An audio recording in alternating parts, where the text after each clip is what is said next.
Charges against George Zimmerman made by his girlfriend have been dropped. She decided not to pursue charges against him in a domestic violence dispute. And now, since he's a free man again, he is able to sell some of his artwork. Right. His artwork is a little ironic, and we'll tell you why in just a second. Apparently, he has created a piece of art. He says it's a painting. I don't know, it doesn't really look like a painting to me, but it says, "God, one nation, with liberty and justice for all." Yeah, one could argue about that.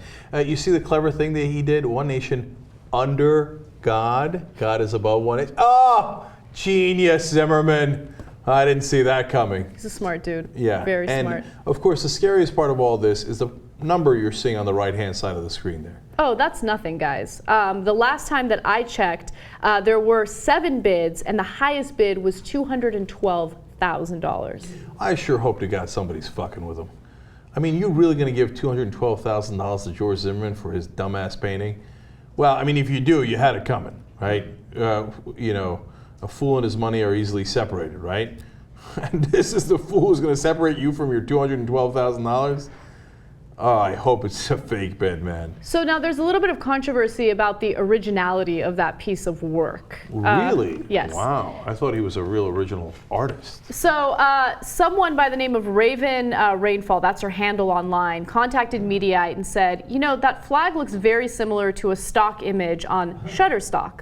So if you can look, I mean, it's the exact same flag, same folds and everything.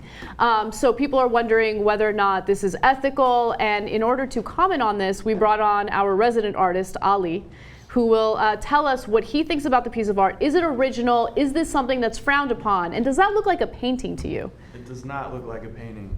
It looks like a Photoshop filter by the name of Posterize, actually. So how does that work? So you take an image and then you select a filter, and there's one filter where it pretty much breaks down the image into a few colors. Mm-hmm. And that's obviously what it is, to me. So you don't actually paint it? It just... If anything, he projected it onto something and maybe painted into it, but to me it looks like all Photoshop.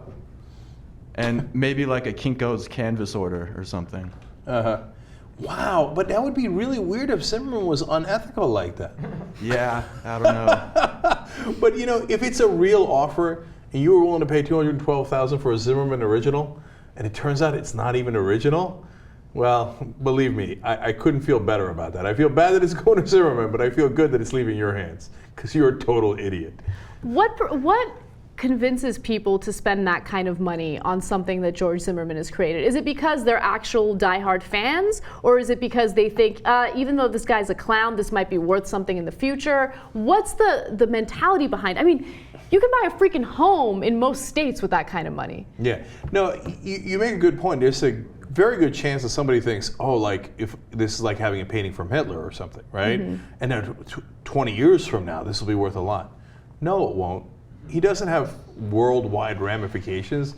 He's just a knucklehead here in the States. I mean, it was a big story, right? But he didn't create stand your ground laws. He's not the one that made the decision not to arrest him. Do you see what I'm saying? He's just a figure. He's at most a symbol. He's not the actual problem. You're misunderstanding the whole thing. And if you think like, oh my God, Zimmerman touched it, so it's going to be worth a lot, you're going to have a rude awakening when later your $212,000 painting turns out to be worth about $12. Yeah, which will be great. You know, sorry. Yeah. By the way, just one final thing about this. I used to be disgusted with the fact that he acted as though he was some sort of celebrity after what he had done. But now I feel bad because society has made him a celebrity, right? People are reinforcing the notion that he's a celebrity. And if they reinforce it, he's going to continue believing it. It's disgusting.